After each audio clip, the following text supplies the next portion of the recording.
ملک میں جو ترازو ہے اس کے دو پلڑے برابر نہیں ہیں، تو پہلے ترازو کے پلڑے برابر کرو، پھر الیکشن کراؤ. اللہ کا شکر ہے کہ ہم لوگ الیکشن سے نہیں ڈرتے. ہم لوگ سلیکٹ ہو کے نہیں آتے، ہم الیکٹ ہو کے آتے ہیں. جو سلیکٹ ہو کے آتا ہے اس کو فکر ہونی چاہیے.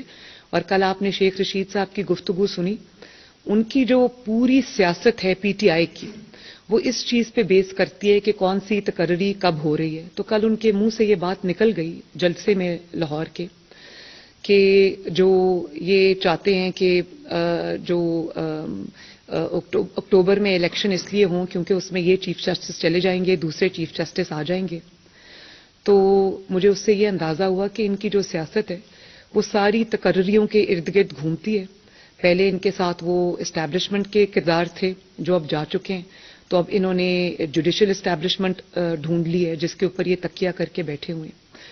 اور جو لانگ مارچ انہوں نے پہلے کیا اس میں ان کا یہی تھا کہ وہ جو چیف آف آرمی اسٹاف کی اپوائنٹمنٹ ہونی تھی اس کو کنٹروورشل بنایا جائے، اس کو روکا جائے.